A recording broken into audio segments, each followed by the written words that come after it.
gentlemen, Mr. Prashant Mehra is the Head Education Practice Grant Thornton Consultant and is the partner of Grant Thornton and is based in Delhi office.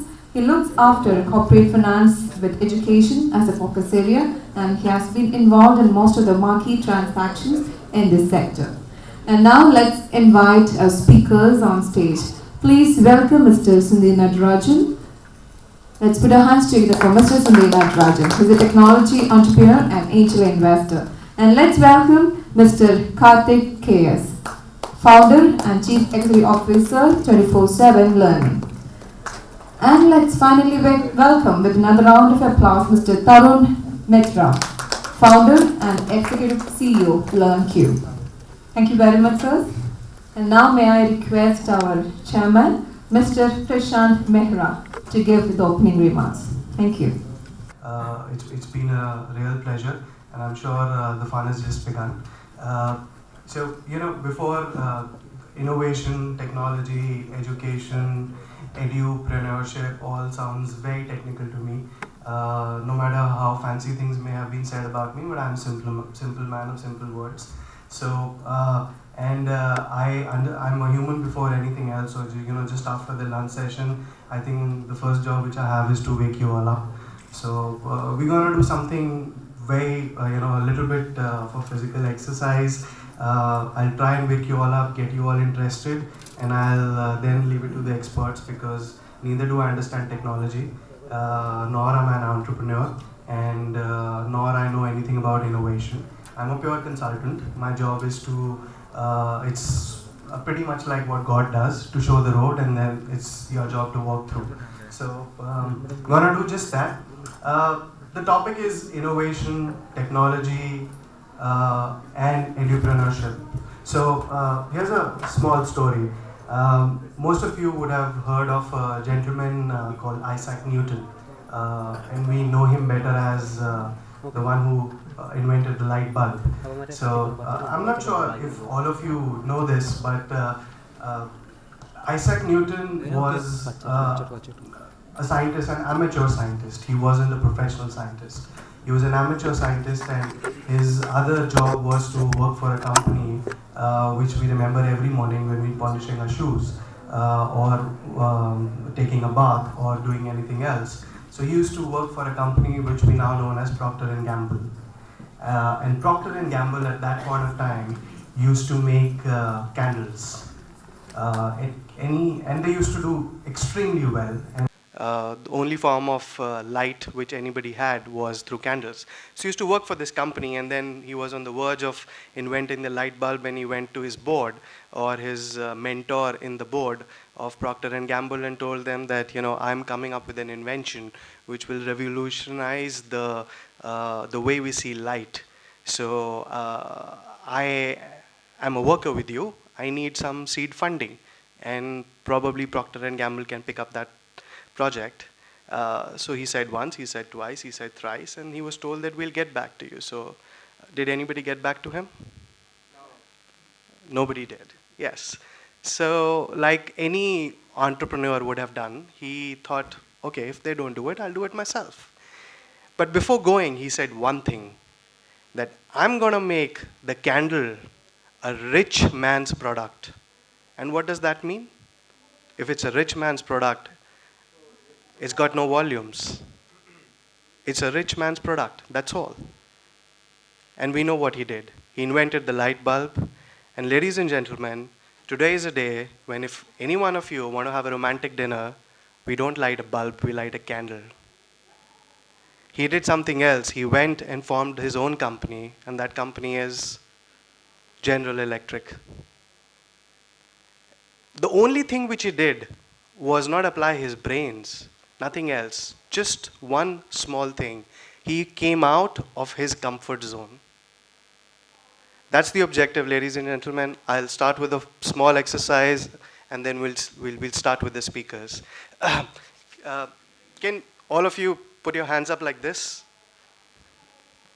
And don't do what I'm doing now, but on the count of 3, you just need to bring your hands together like this, okay? And we're gonna do it 3 times. So 1, 2, 3.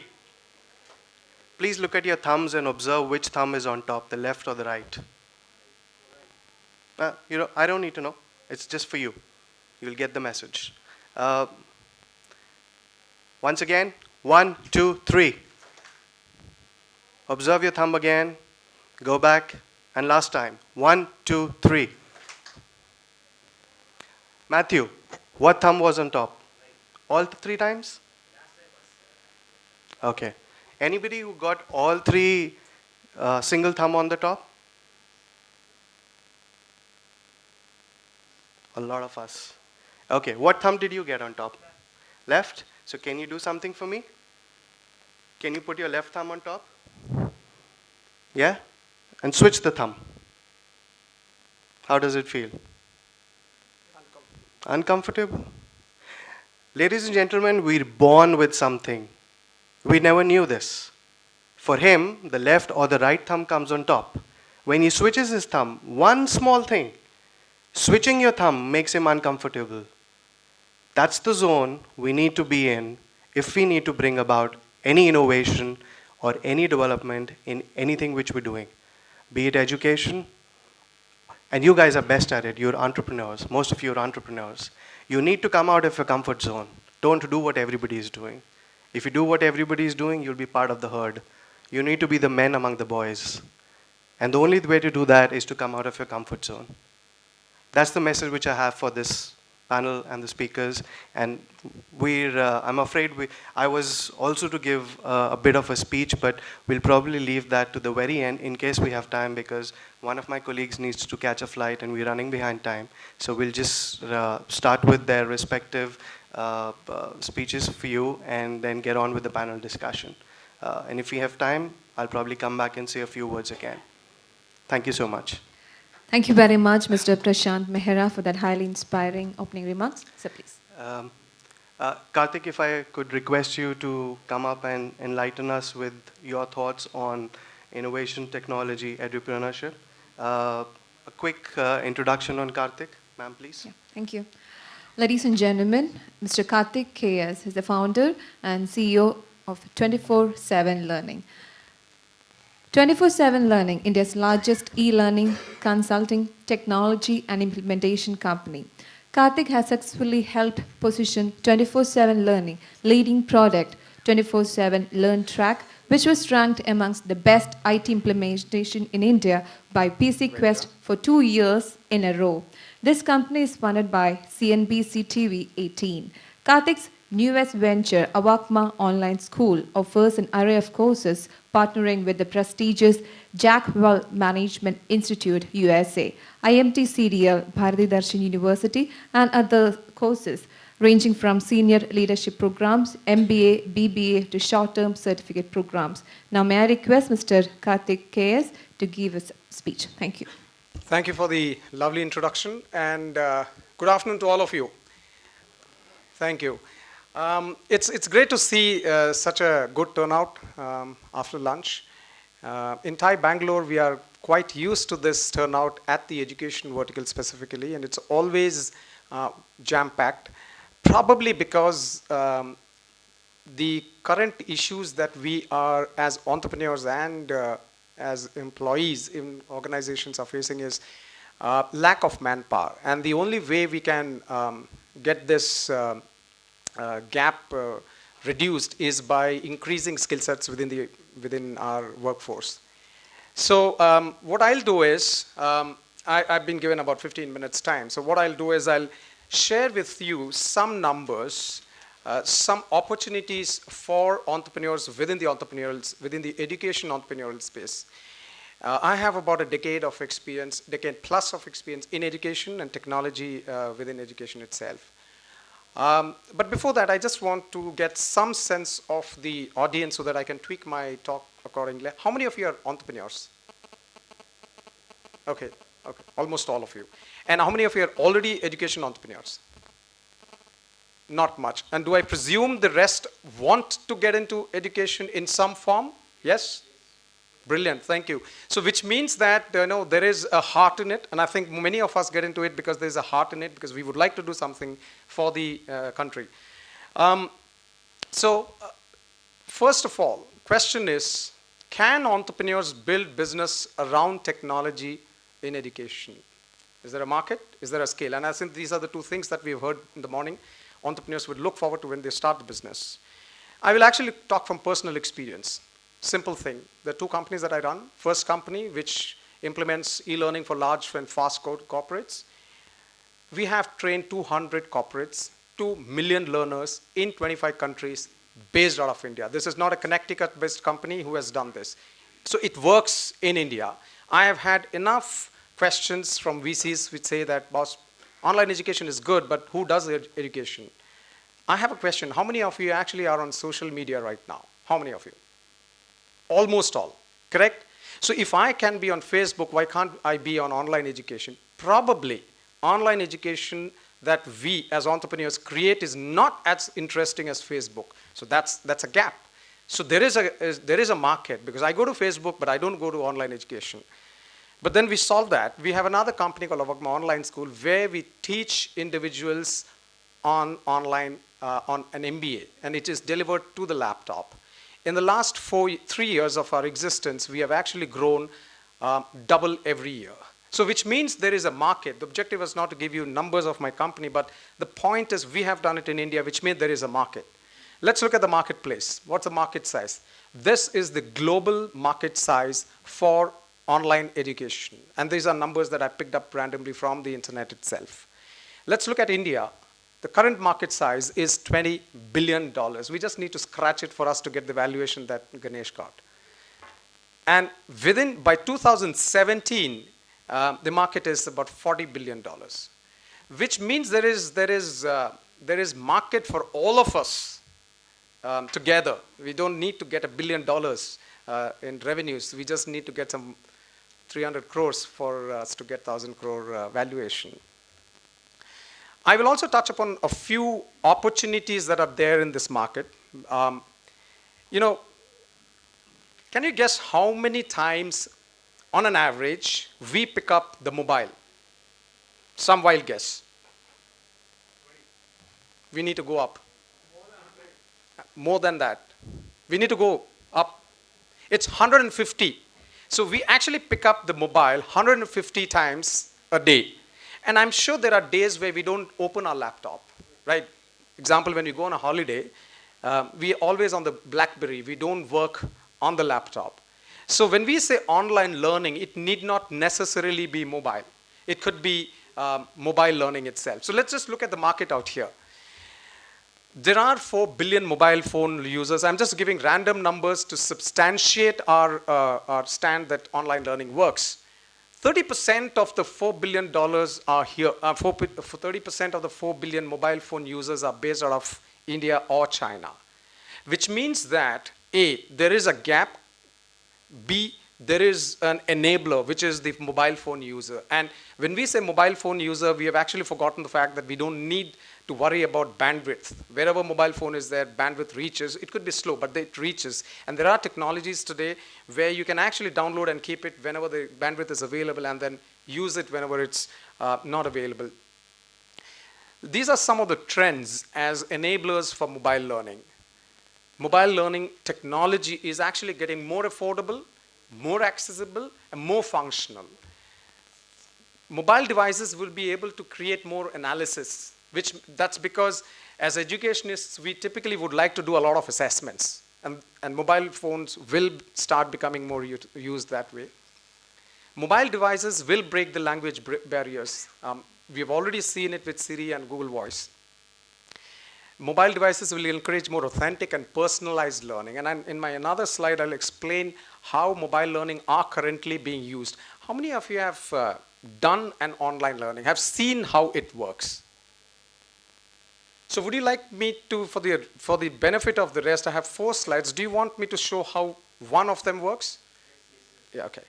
By 2015, 70% of top 500 organizations worldwide are implementing mobile learning. Did you see the figure? 70%, which means, if you pick up 100 companies from Technopark, I think 70 of them would be using it right now. Because India, there is a big gap and large organizations who have already implemented it.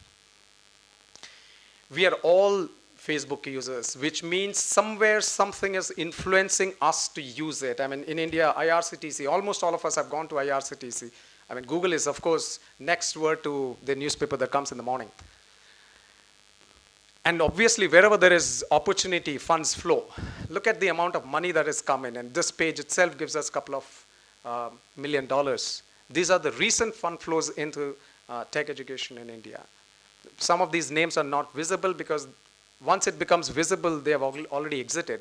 So these are the times when they're actually building up their companies. Just to give you an idea, how does this work? There are just 4 slides, and I'm just taking an example of a typical online. Do you really think you can do MBA through your mobile? Sounds funny, right? Actually, it can happen. What we do is, it's fairly simple. Almost all of you would access Google Play to download some app. You just have to go to the App Store, type in your school, whichever school is offering this, and you download the app, key in your user ID password. So when you join a college, what do? You get a roll number. Here they give you a user ID password. Once you get the user ID password, this is how your screen looks like. So you have subjects, you have a timetable at school or college, you have these structures out there where you start seeing the courses. You just click on one of them, and these are the list of courses that you have. It could be an assessment, it could be a consultation, it could be communication, it could be any of that. And this is the mobile classroom of a student of an online MBA class of AGMA. Now, when he starts, there is some issue out here in terms of audio. It's okay. It's playing live from my So it's playing live from on my tablet right now. And this is how the class is conducted, where individuals just. So is it possible for us to learn? It is. It's as good as a normal class session. Post the session, you can actually connect, talk, interact, etc., ask questions, post your projects, etc. So now the question is, I need not necessarily be in the classroom.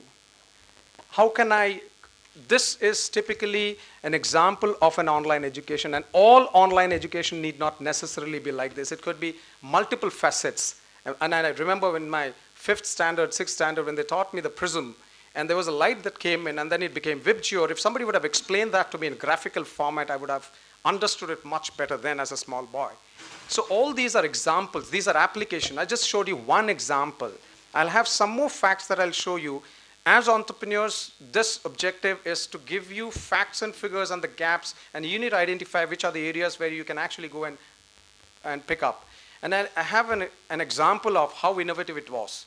Once, when there was a class and the faculty could not reach the studio on time, the class was conducted when he was traveling in a train in Mumbai. The students were across the country, and the PPT was shared from our studio itself. You can imagine an MBA school loves to get industry CEOs to come and connect with the faculty, the students.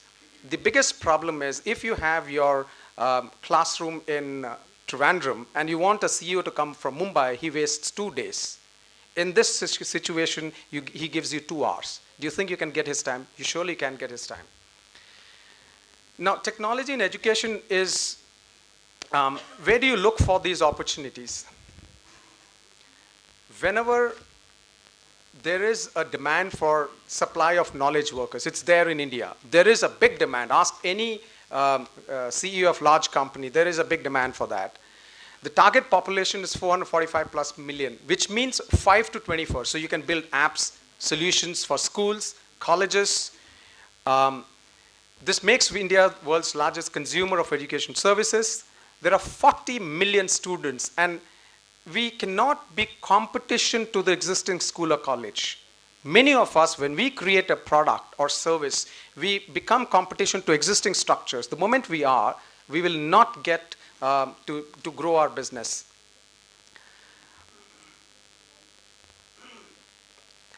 As per the standards, I think NSDC lady Bint is here, and she would be speaking about NSDC's foray in this.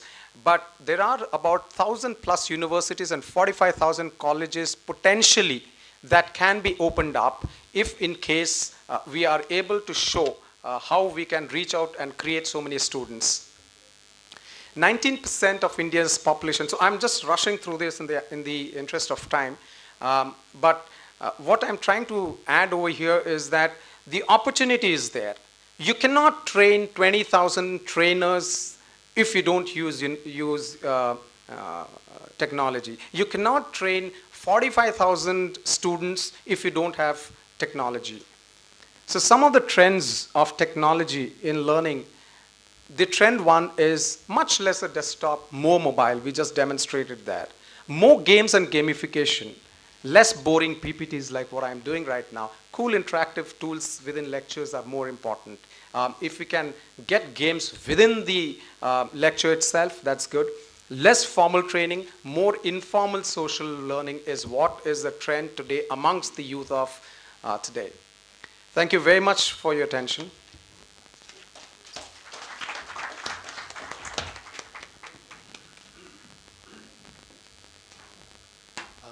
Thank you so much, Karthik. That was very useful.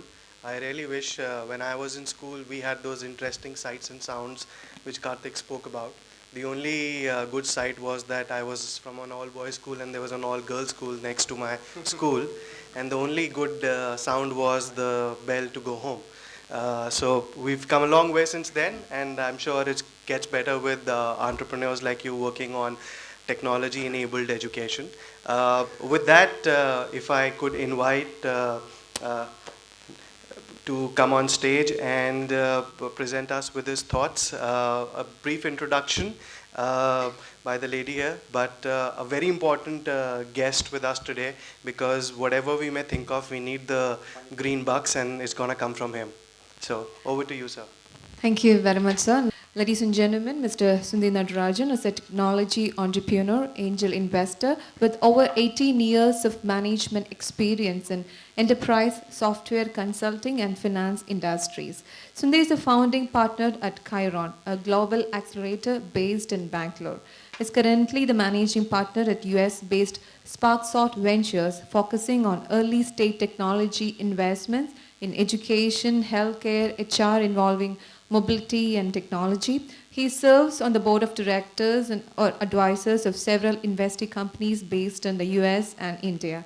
Sundhi is an active charter member at TIE and an active member at Indian Angel Network. Sundhi is also in the investment committee of BITS Spark Angels. He is also co-founder of Sparksoft Corporation, US-based boutique consulting company, focusing on providing software development and implementation services in business process management, enterprise resources planning, customer relationship management, and data governance and data warehousing. Now may I request Mr. Sundhi Natarajan to give his presentation. Thank you, sir. Good afternoon, everyone. I'm not going to use a deck, so I'm going to kind of walk through some of the things that I want to share with you. I did see a lot of hands go up here for entrepreneurs and education entrepreneurs here. How many of you are looking for funding? All right, me too.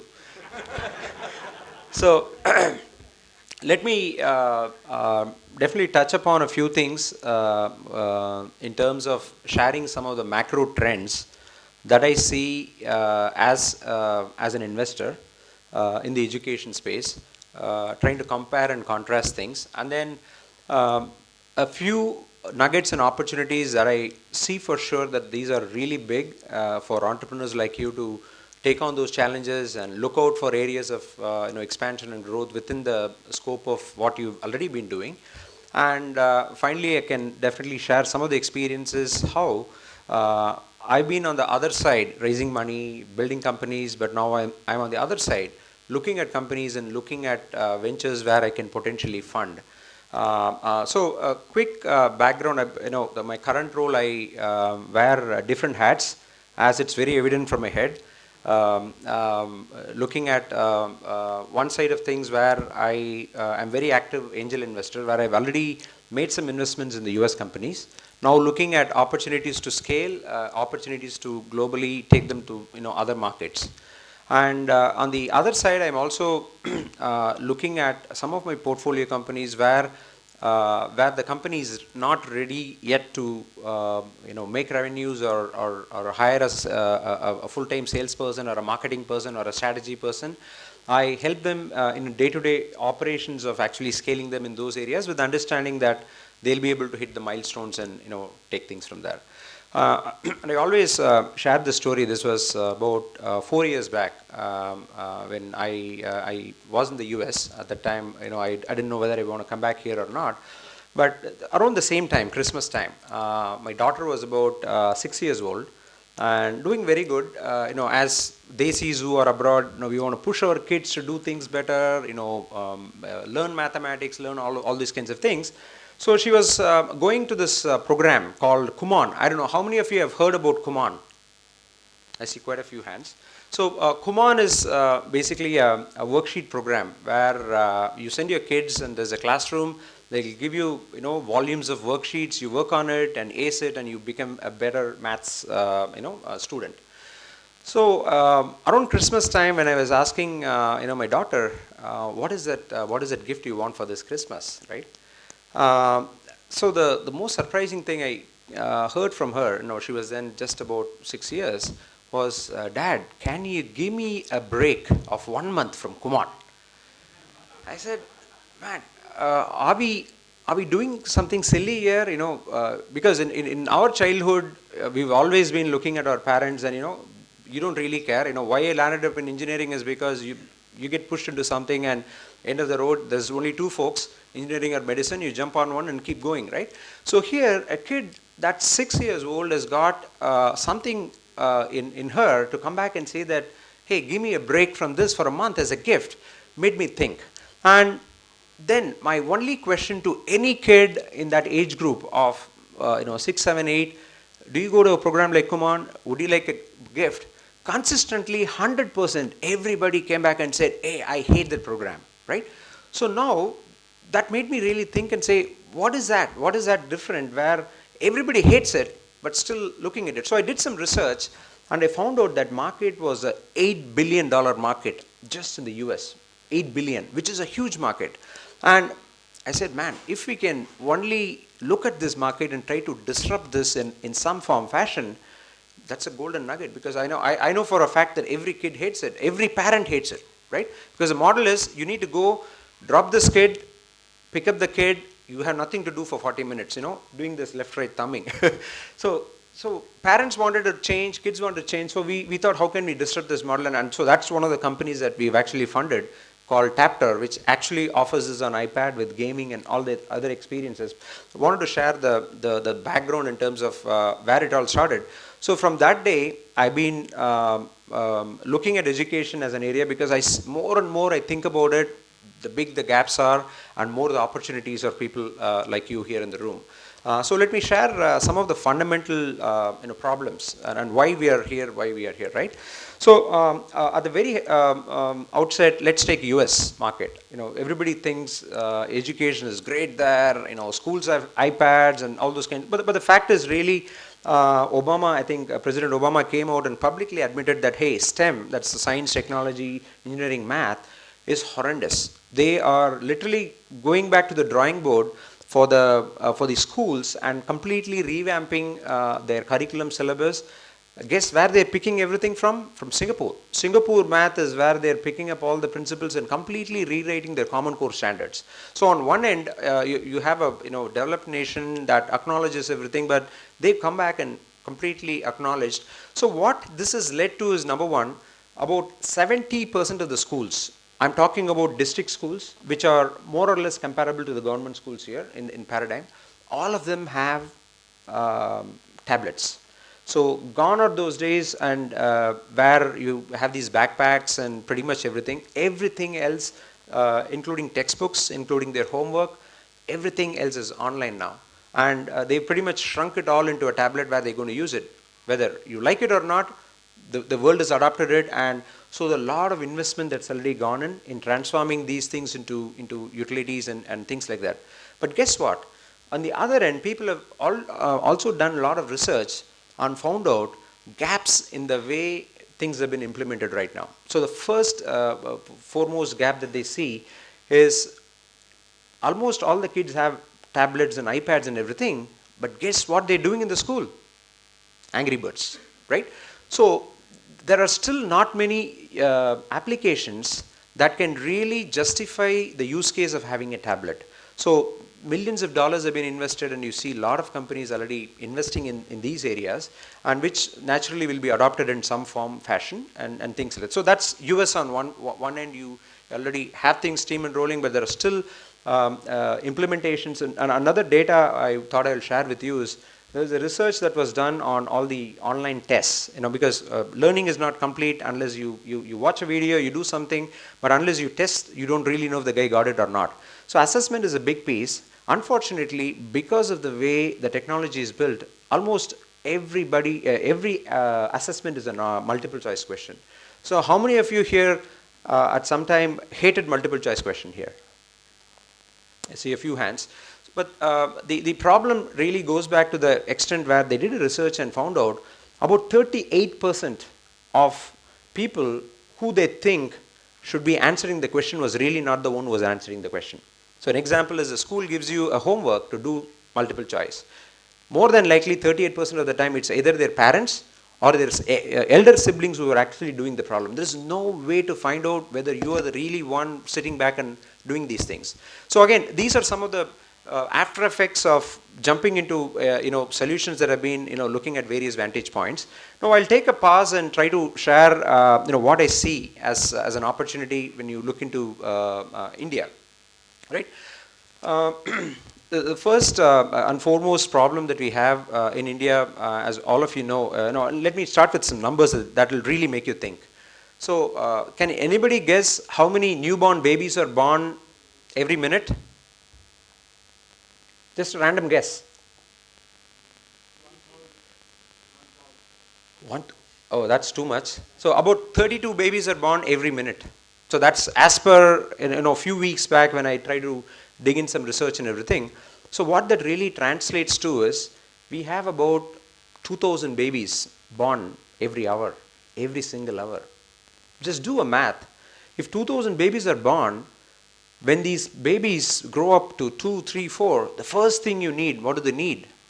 In today's world, I don't know if everybody can aware, but at least in the metro, you need a creche, you need a baby care center, and then you need a school, right? So, which technically means to host 1,800 kids, how many schools do you need? Ref guess?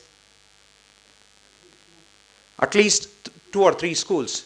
So, we are looking at a workflow here where we need 3 schools every hour.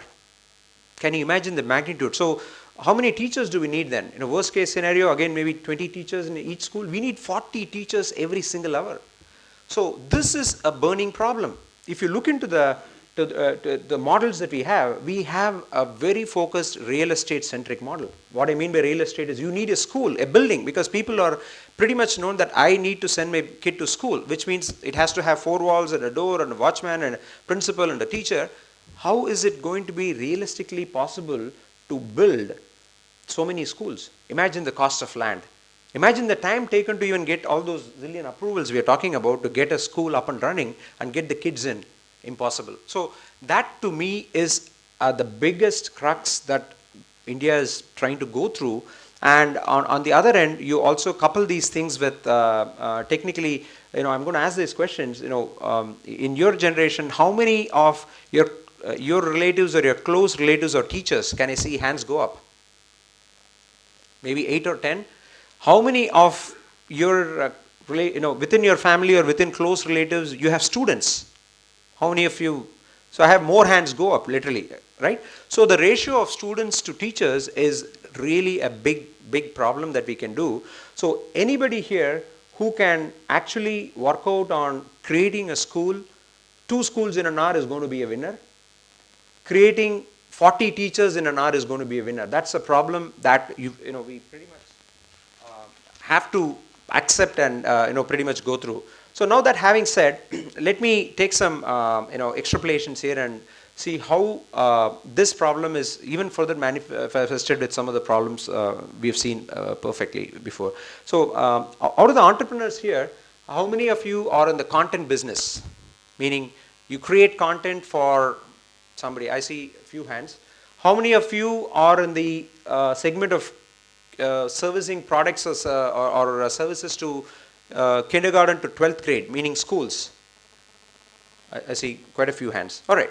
So the first trend that I want to really make you walk away here is, as we told, content is pretty much out there. You have all these models come out, and you have these MOOCs, which are massive online open content providers who actually are dumping content online for free.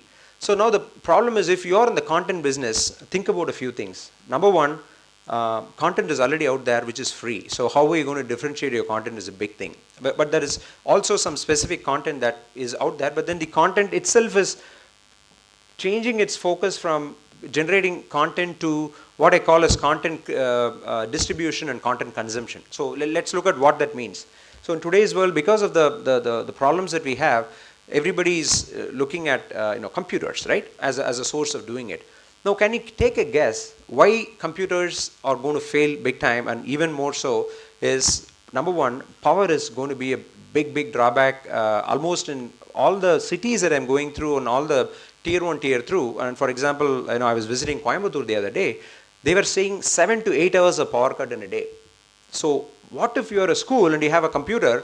It's pumpkin. You cannot do anything, and it's a single point of failure. So people are looking at solutions which are beyond computer and the power cuts, and if power is not there, internet is also not there. So all the solutions that you build pretty much is thrown out of the window on day one. So that's where the mobility, where Karthik talked about, is going to come in big, because then you have these units charged up, you have something that's local to the device, then you can still keep going, and things can still be working at a very good phase.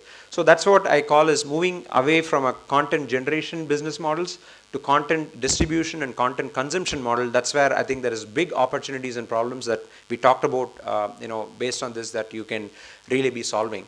And the second flavor of solutions that I want to touch about are what I call as, since everybody is going online and everybody is doing things, it's really tough to find out, hey, is this cookie cutter going to be applicable for everybody in the class? Or is there going to be a way I'm going to find out that, hey, this kid is here, that kid is in a different level of learning, and how can I really offer a solution for him? So in that respect, there's a big wave of products and things that are being generated, where I call as personalization. So it's basically applying adaptive learning techniques and personalization to the kids, where you're able to really do away things. So that's another huge area where investments are being made, and where companies are trying to solve big problems. And the third thing, again, especially focusing on the kindergarten to 12th grade, because these are kids, and at the end of the day, their attention span is really low, and if you're going to throw them online, you don't really know what they're going to get out of it or what they're going to walk away from it. So there's a big set of solutions that are coming up, where they are pretty much bringing gaming and gamification into the picture. So what the research found out was, if you are going to play a video to a kid in the 5th or 6th grade, they just tune out after 3 minutes. So anything that they see, and there is no way to even find out, because it's okay for an MBA or a slightly mature person, because there the intent and motivation is clearly there. But for a kid, they don't really care. So unless you're building a layer of engagement and motivation and gamification into it, there's absolutely no way you're going to keep them engaged onto a learning platform. So there's a new breed of solutions that are actually being built, and investments are being made, where they're bringing edutainment education and entertainment both together in one bucket called edutainment, where there's been reasonably good success of imparting learning at the same time engagement, and of course reinforcing these things with what I call as assessments is going to really make it really huge. So that having done, I think I'm running close to time limit here, but pretty much these are the areas that I wanted to share and make you guys think, because these are really deep problems, huge opportunity for us to really transform how you want to really be growing things here, and should be available after this to ask and answer any specific questions on funding or anything. Thank you so much. that the future of this country will be physical brick and mortar.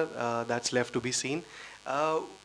As a country, I think we've clearly demonstrated to the world that we are a global and leading IT player. I think we need to leverage some of that bit with education in terms of imparting education. The earlier chalk and talk model clearly needs to be replaced with click and seek, because now education will not be about giving the right answers, but about asking the right questions. So on that note, if I could invite Tarun Mitra. Tarun Mitra is an entrepreneur, a technological entrepreneur. He's innovated a very interesting platform, which I'm sure he'll touch upon in his speech, but otherwise his thoughts will be extremely useful to us. Tarun? Thank you, sir. And now, may I take you quickly through the profile of Mr. Tarun Mitra. Ladies and gentlemen, Mr. Tarun Mitra is the founder and executive CEO at LearnQ as VP International. So basically, I'll not speak about the company that I represent here, but basically the segment or the industry sector that we represent. So everybody's talking about MOOCs. In just less than 2 years, it has kind of given numbers which venture capitalists like, the traction. So 250 universities, 10 million plus students. From India, about 700,000 students are doing MOOCs. How many of you are marketers here? Have a marketing background? I know everybody is an entrepreneur. Okay. So in the marketing context, we say that this is the age of the customer. Customer decides what companies will do. The companies don't decide. And MOOC is an example where that is kind of made possible. Now, if you look at it, what has changed? Online education, e-learning is nothing new. It has always been around, and it's more than 30, 40, 3-4 decades old. Now, what has changed in the model is that there is an internet business model has emerged, which says Facebook, free to use, monetization from some other sources. Google, free to search, monetization from some other sources.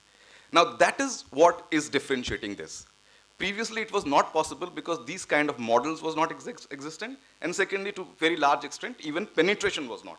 So what I feel that these visionary ideas, which is from Khan Academy, Coursera, etc., they are there because of the internet business models. So it's not about online education, nothing new about it. It's applying the real online or web-based business model to education, and which has also become kind of a habit for us. So we seek. So we don't ask and call someone that where is that hotel. We just search it on our handphone or mobile. So the same context is coming to education. Now, this is another estimate of education. Karthik predicted till 2017. That's a prediction up to 2022. It's basically about 10 years prediction done somewhere end of 2012. So this is the opportunity in terms of the target market, addressable market. But where the innovations are coming from, and the innovations usually come from, that's why I asked how many of you are marketers. Marketers innovate by observing their consumers. Okay, to large extent, my 15-year-old daughter is the one who helps me innovate. Her peer group helps me innovate. The company that we run, we have very bright engineers from IIT Mumbai, usually around 25 years old. Their habits help us innovate, that how they behave, how they consume learning. Now, there are a few things happening here going forward. Education has been handicapped by regulations. So you need this certification, that approval, building has to be like this. Unless you spend so much of money, you can't create education. So this movement of MOOCs is changing something fundamentally. Now here, the universities which were known as they will do research, they will teach, and they will certify. This model is getting challenged. I mean, already innovations have started. There are companies like Degrees, LinkedIn has talked about it. Probably they will move into this segment. The certification, research, and learning part will be. So you learn from somewhere, get certified from somewhere, and research happen within some research institution. That's the model that we are heading to probably by the next decade. Second thing which was touched upon previously also, learning part of the education will be free. So I'll give you one example. Udacity, a few months back, launched a course. Actually, the course will begin sometime in 2014. But the course is a master's program from Georgia Tech University.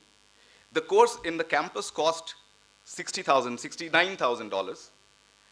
The same course is being offered on Udacity. There are two models to take that course. One is just you can sign at Udacity and take that course. Zero cost, no money required. The second model is you apply to Georgia Tech.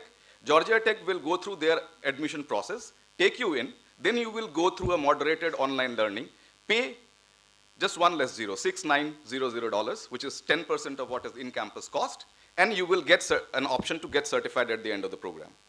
Then they have launched an undergraduate program. Udacity has launched, similarly, same model, undergraduate program in data science with the University of Berkeley. So both these programs are saying that, okay, fine, you don't want a degree. So there could be a 30-year-old guy who is already working in a company. He doesn't care about degree. He can just get the knowledge that he needs to stay in the profession that he is in. So that is the model we are looking forward. That's what touched upon previously also by Suni, that, you know, content probably, I don't know, it's the monetization of content to large extent will become very, very difficult, because that part of, so like Facebook is free, Facebook cannot charge. The moment Facebook says to become a member, you have to pay, nobody will go, and someone else will come and he'll say, okay, now Facebook model is very good, let me create a free model.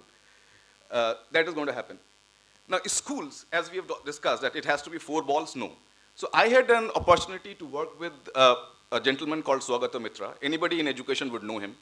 While he was doing a project called Hole in the Wall in Delhi. It's absolutely amazing stuff. There was just a computer put inside the wall in the slum area, and no supervision. We realized that people can learn on their own. So currently he's running a project called School in the Cloud. So no moderation, no system, no structure. A student can log in and learn, and there are nannies abroad who are moderating, who have no subject matter experience. They are just guide. They just guide them. They don't know. They teach math. The student learning math, they are just standing behind. They can't teach them math. But they are the people who are supervising. So schools will take many forms. It will not remain the way it is today. It will change, and you know, it will get self-organized. So you don't need a, what you call, board or a university or accreditation body to say that, okay, this is in school. Now, same thing coming back to learning part of it. Now, as I see a 20-year-old or an 18-year-old or a 16-year-old today learn, they learn from various sources. So they have their own playlist, which they learn. They have some courses attending at Coursera. They have something happening in the campus, something happening elsewhere. So depending on my interest. So, for example, I run a company which is IT technology company. I got 14 engineers working with me, only one computer science guy. And each of these, rest of the 13, are the best programmers that you can have. They are either a civil engineer or they are electrical engineers, but they've all learned computing and they've developed the best of the web product. But yeah, they also come from the best institute, IIT Mumbai. So that's the plus part. Now, when you talk of these playlists, the playlist will somewhere may have a physical setup of being part of an institution. But that will not be the core which is the case today. So schools, so learning list is what I learned from. And then maybe for learning list, I have to take some mentoring, and therefore I walk into a school and I go there for some part of my education. Personalization was discussed. That's very, very important. So we are saying that, you know, we have a model where we say that fixed duration, variable outcome. So all of us spend 2 years in high school. After that, I get 50%, Karthik gets 80%, Prashant gets 90%. Now, there is a quality control, Tarun Mitra useless, 50%, isko feko.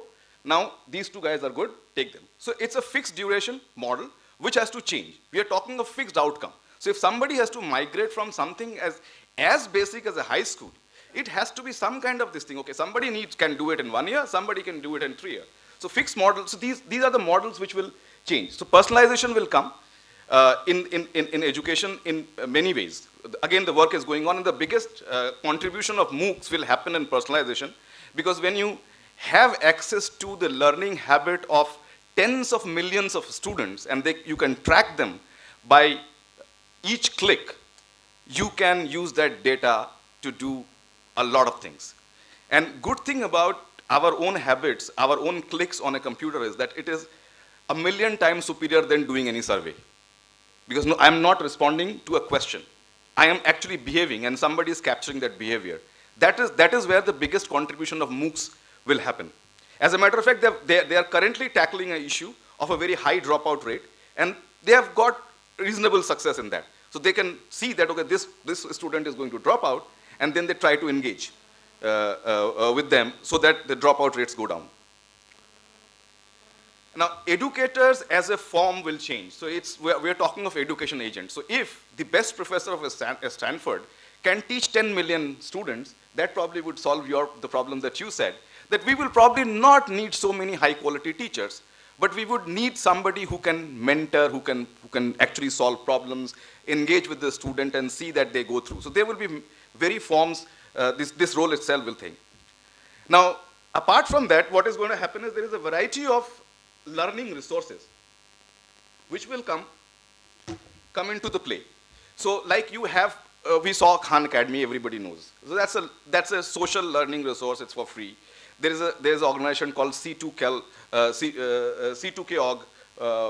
which does the textbook and the assignment part of Khan Academy. So as a matter of fact, if you pick up a video from Khan Academy, the textbook resources, which they call FlexiBook, which can be modified by any teachers, and the assignment part, you have actually the whole set of content ready for K-12 education, for covering the entire.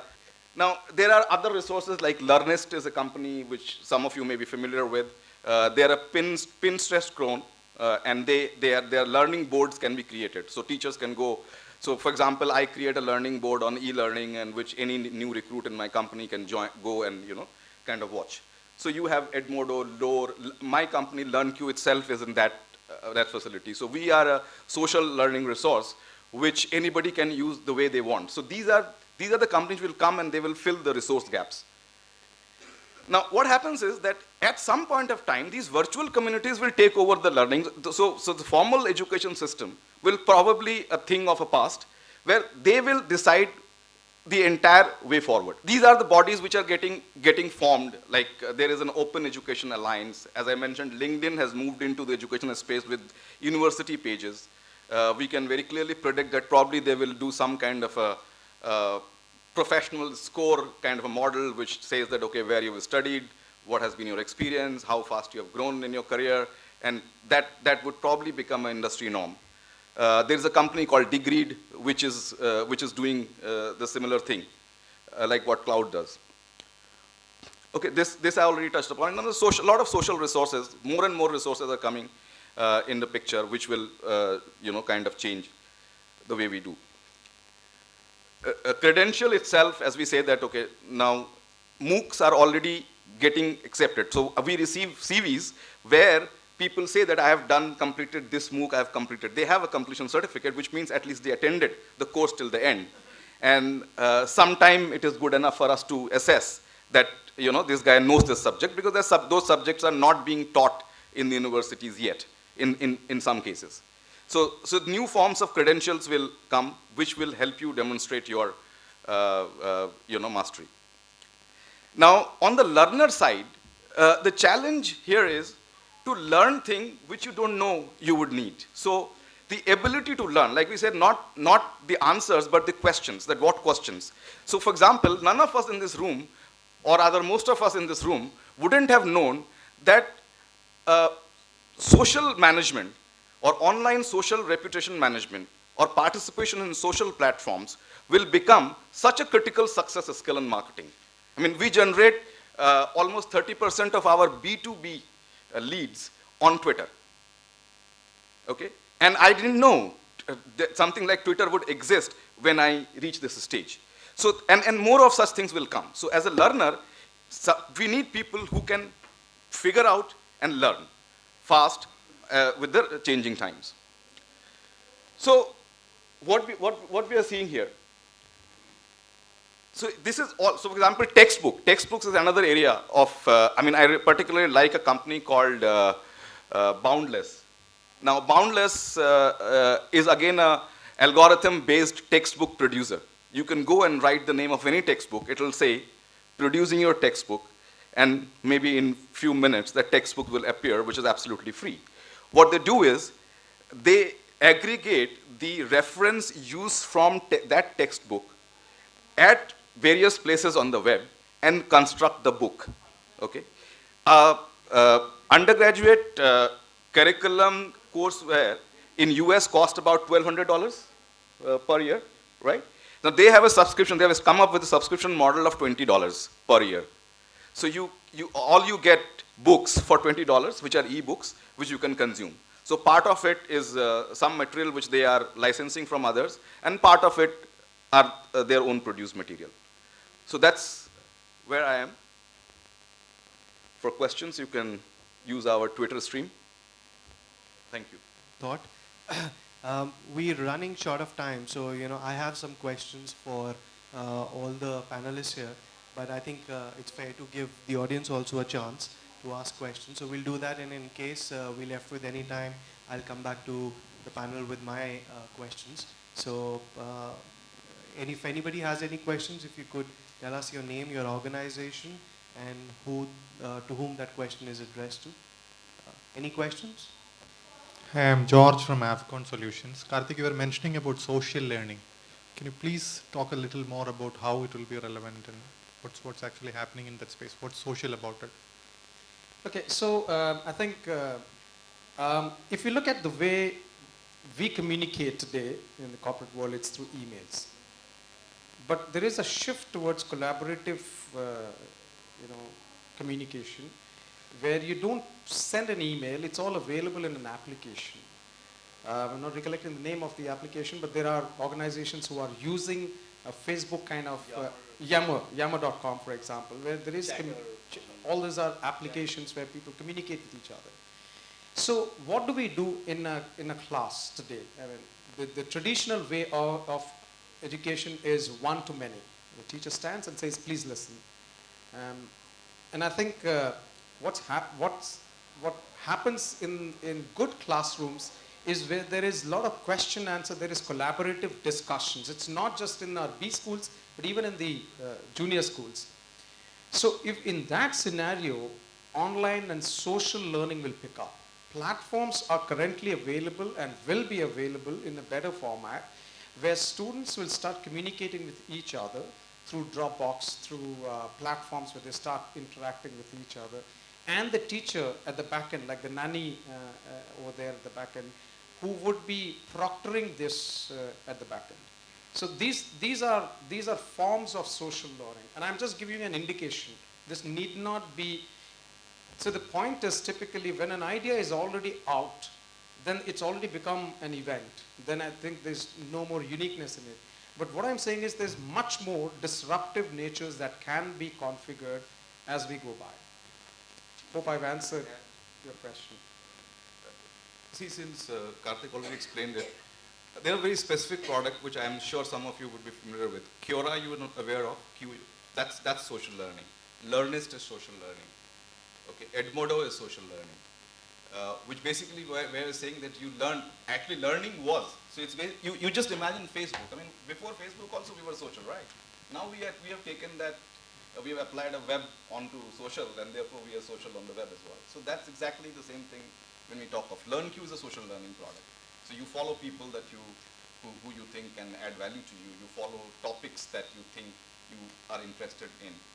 Okay, as a LearnQ, so when you go to Facebook, you follow Tarun. And what happens in Tarun's life, you come to know. And when you go to LearnQ, you follow learning interest, which is artificial intelligence.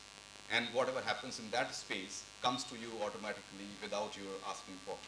So this is, and you discover these kind of things.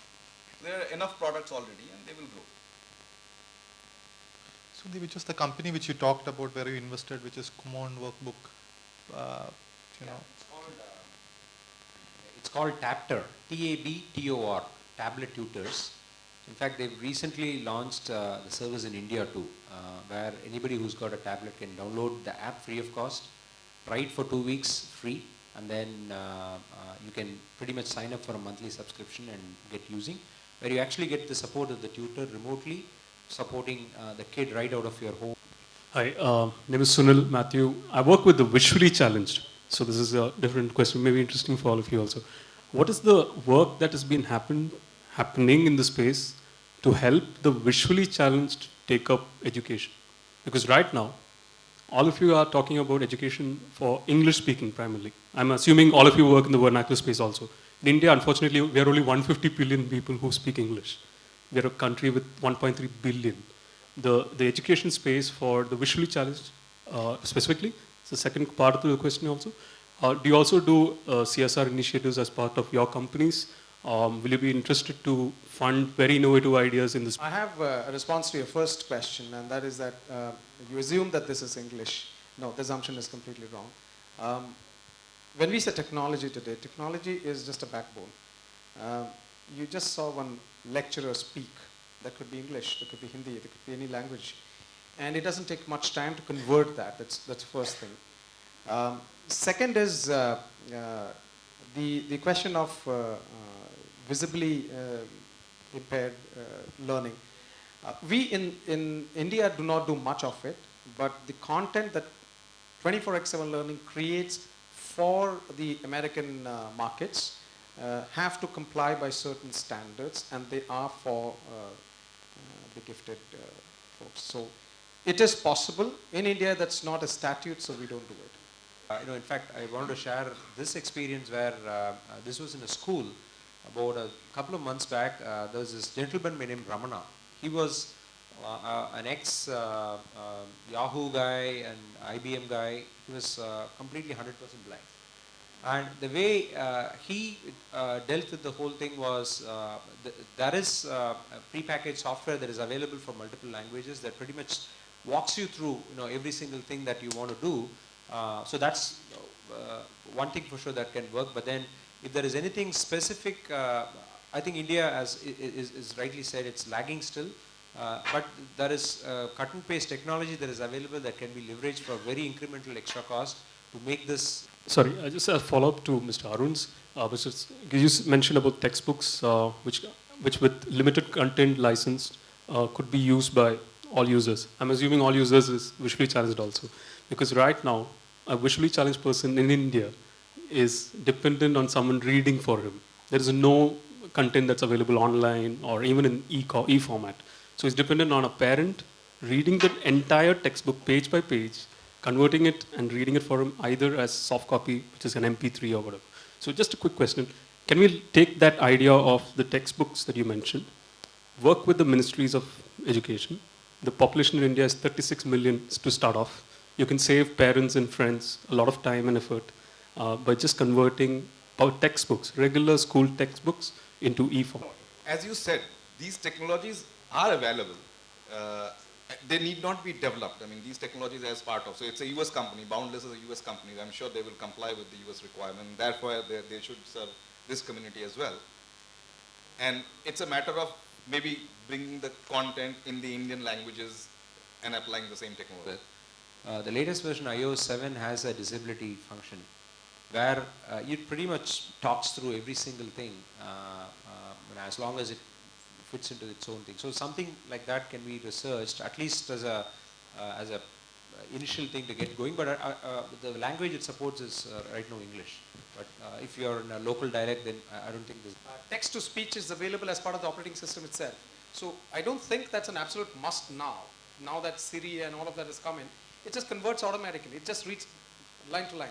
That's right. I'm just asking from a very policy standpoint, because if you're linked with departments of education, because right now it's not really, there's a converter which reads in local language that's available for the visually challenged.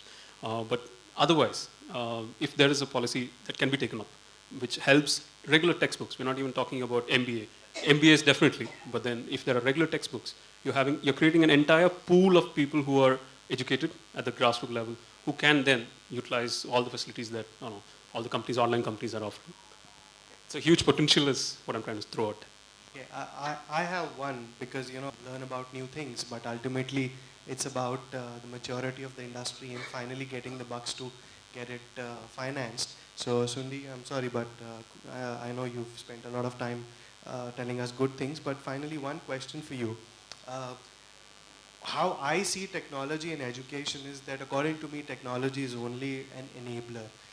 It's not, if any edu tech company recognizes itself as an IT is industry just because it sounds more glamorous, then I really think they're fooling themselves, because the business to them will only come from education.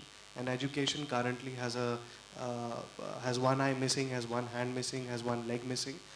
It's really not a matured industry. But in the West, we've had, if you take the IT part of it, we've had a Facebook. If you take the B2C part of education, in India, we've had a Flipkart. Why haven't we had a Facebook or a Flipkart in the education sector in India? And to the best of my knowledge, it doesn't seem to be there somewhere as well. So anything which we're not doing right, or is this industry just not too glamorous for the investors, whether it's an angel, a private equity, a VC, or any large corporate for that matter? Your views? All right. Taking a step back, the way we see India and the way we see Bharat are two different things, right? So when I think about Facebook or an equivalent of Facebook that can work in India, automatically we are looking at the metros, right? Where you have internet, where you have mobile access, and pretty much everything, which is actually a segment. I'm sure these things will be adopted pretty soon. But on the flip side, if I take Bharat, right, where I mean is 70%, where they are in tier 2, tier 3, there is still fundamental problems unless you go mobile, where having an education on a Facebook or an equivalent kind of a thing is probably going to be a single point of failure. So what I mean by that is, power is not taken for granted, internet is not taken for granted, and on top of it, if you're trying to move all these things, where in the Western world these things have worked awesomely well, because pretty much iPad and you think about technology or computers, it's omnipresent, it's taken for granted, and so is internet. And on the other side, let's say the same Facebook model, and you want to watch a Khan Academy video in a tier 2 city. You're talking not just the access and everything, but also the incremental cost of downloading a Khan video is about 500 megabytes. So you put it in a classroom situation where there are 100 students and you want to download it so many times. There's an incremental cost involved, and India is very, very price sensitive. So to that extent, it will happen. It has got to happen. But that's again an opportunity for us to figure out how that could be curated differently, come up with a business model that is maybe slightly differently delivered. You download everything on a content server locally. I don't know, but the opportunity is still out there, and it'll probably work. I haven't seen it work yet, but it'll definitely be made possible. So Prashant, if you look at it, Flipkart became Flipkart 8 to 10 years after Amazon was born. So India is trailing a bit. And probably when Amazon was born, Kaplan and DeVry in US were not the $3 billion company as they are today. So there is a way that society accepts online within different verticals. So probably commerce is something that's easier to apply. Education would follow because there's a social acceptance to education. Even in the US there was a resistance. My answer would be the same. Wait for 2 years and see. Because what you see is that adaption rate is faster. So these digital natives, like my daughter, she born with a computer at home. Okay, grown up with that. Nobody taught. I learned computing. She didn't. She plays. So when these people go, the adoption rate, they are raised in different times. So I guess we have to look at that. The adoption rate, like today, I think for anything new that comes up, Indians in absolute numbers can beat anyone. You can say, okay, this is so much percentage. Okay, India generates second largest number of education queries on Google. India is the #1 participant on Quora. They have launched a blogging platform called Medium. Indians have, kind of gone there and created a ruckus out of it. So in terms of absolute number, our rate of adoption is very, very fast. So a 16-year-old kid today in India and 16-year-old kid in US, I think have same habits. Access could be an issue, which you said India and Bharat. That will get sorted out in 2 years. But that does make sense. I think I'm expecting a 10-year-old to drive a car. Not that it doesn't happen these days.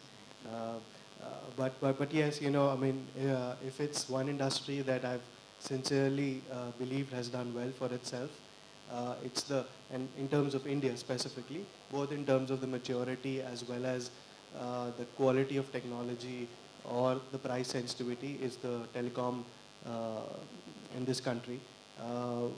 Till a decade back, or probably a little more, till 1.5 decade back, we were paying 36 rupees a minute, and today I don't think so any of us even bother to look at what the price per call is when we decide to make a call or accept. By far. Oh yes, of course, by far the cheapest. Even if you take purchasing power parity, I think cheapest is an understatement. It's probably below that. It's minuscule. So, you know, various gaps have been, just one last question, I think then we'll wrap up. So various gaps have been mentioned, and I'll just sum that up. According to me, you know, the biggest gaps in the education today, education industry, which I also see, whenever there is a gap, it means an opportunity as well. So according to me, there are a couple of gaps. We have schools, but we do not have teachers. We have colleges, but we do not have students there. And finally, I think we have companies, but those companies do not have people whom we can call employable. There are a lot of corporates, whether it's a retail, whether it's an industrial, or whether it's service-based. They do get, you know, graduates and postgraduates and diploma holders from one of the best institutes in the world, but the skill part of that is not there. I think so. So three things: capacity building in terms of getting quality teachers into schools, getting students from tier 2, tier 3, and the bottom tiers, students into colleges, and finally, for corporates to get skill-based people whom they can employ. The question is for both of you. How do you see technology playing a part in terms of addressing these three gaps? Oh, I forgot the questions, but let me answer the last part. I remember that. So the question is, how do we ensure that we are able to build scale in reaching out to the gaps in the learners, the trainers in the country? That's how I sum up. So definitely it can solve in a very radical way. First of all, one of the biggest issues in the education industry is the trainer, the faculty himself. Being a Malayali, I know, if you look at the number of Malayalis who go outside Kerala to study in Bangalore and Coimbatore, it's probably, I can't give percentages, but probably 80% or 70% go out for higher education. And one of the fundamental reasons possibly is because the faculty is not up to the mark. If the faculty is good in Cochin, he'll go to Bangalore or he'll go to Delhi. That's it. I mean, so we lose that. Now, if I'm able to send the faculty based out of Bangalore and teach the student who's based out of, let's say, an interior location in Kerala, then the problem is solved. Now, technology is the only thing that can do that. And we have demonstrated that about 5 years back. There was this company called IT Solutions based out of Bangalore. They used to recruit IT professionals, IT students from Coimbatore and Salem and Erode engineering colleges. And once they joined the company, they used to go through a 6-month induction. To reduce cost, the company said, why don't we send trainers to Erode and Salem every weekend to conduct an induction training for the next 1.5 years, which means from the 3rd year onwards, the education starts. That's when we stepped in and said, stop the trainers from traveling. We actually conducted training. The faculty is based out of Bangalore, and 8 to 10 they teach for some set of students, 10 to 12 another set of students. So actually the entire faculty was based out of IT Solutions Bangalore, and the students were undergoing this training out there. So it's very simple. The technology is available. Adaption and application is the creativity of the training manager of or the principal of the school and the college. So if we are thinking of using available resources, it's available right now. It's just the application, and somebody has to find an opportunity to mix and match and take it out.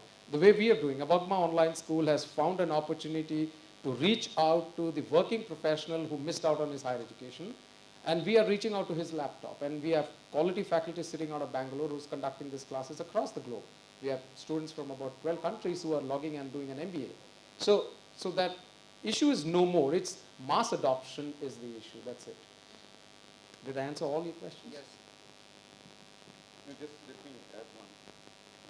See, I'll tell you, if you look at the Indian education system, again, what is at the teaching, that's the key problem. Teachers nahi, I mean, whether it is a undergraduate, postgraduate, teachers are not there. Teachers, wherever teachers are there, they are not experimenting with the new models, new thought processes. You can imagine a Bombay University student, computer science, learning C, how to compile C, while that is completely out of date. So obviously one problem it has already solved, access. Now a student who is interested, he has the resources.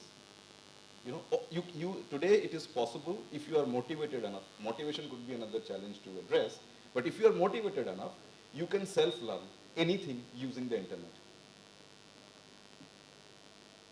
Yeah. So I was a P&L manager before I started this company. And as P&L manager, when I was working in Microland, I thought I knew everything because I was heading the whole division itself. But then when I started the company, and 3 years down the line, I got seed fund. There were discussions around OCCPS, which they taught me during my MBA. But you know, what does it actually mean, optionally convertible preference shares? What does it mean? Do I get some paper or do I get some money? The ground level thing was not available to me. So what did I do? I actually went and did a course myself on advanced finances, just so that when the fund speaks to me, the managing director of Karnataka IT Ventures spoke to me about these OCCPS that gets converted 2 years down the line, and the ticket size is so and so and all. The only ticket I knew was bus ticket, and he was talking of ticket size and all that. So I'm saying, use the perfect word. If in case you're motivated enough, you know, the motivation comes from many ends. Most of us Indians are motivated by the degree and the certificate that comes. But I think if the motivation is beyond that, it could be, and it's for us as educators to build elements of motivation to individuals. And I spoke of one motivation, which is the games and the gamification of the content which will be part of the course. So that is motivation. For example, we read a book and we watch a movie. I think most of us will prefer the movie than the book because it's visual, it's more sensory organs that are understanding it. So it depends on how we adapt technology and reach it out to the end consumer. And as entrepreneurs, our job is to find out the gaps. And thanks, Karthik. With that, we conclude our session. Gentlemen, thank you for your time and your valuable inputs. Ladies and gentlemen, thank you for being a lovely and patient audience. And have a good rest of the evening. Thank you. Thank you, sir. But before concluding, as a token of appreciation, may I request Mr. George Paul from TiE Kerala to hand over memento to our moderator and for our speakers.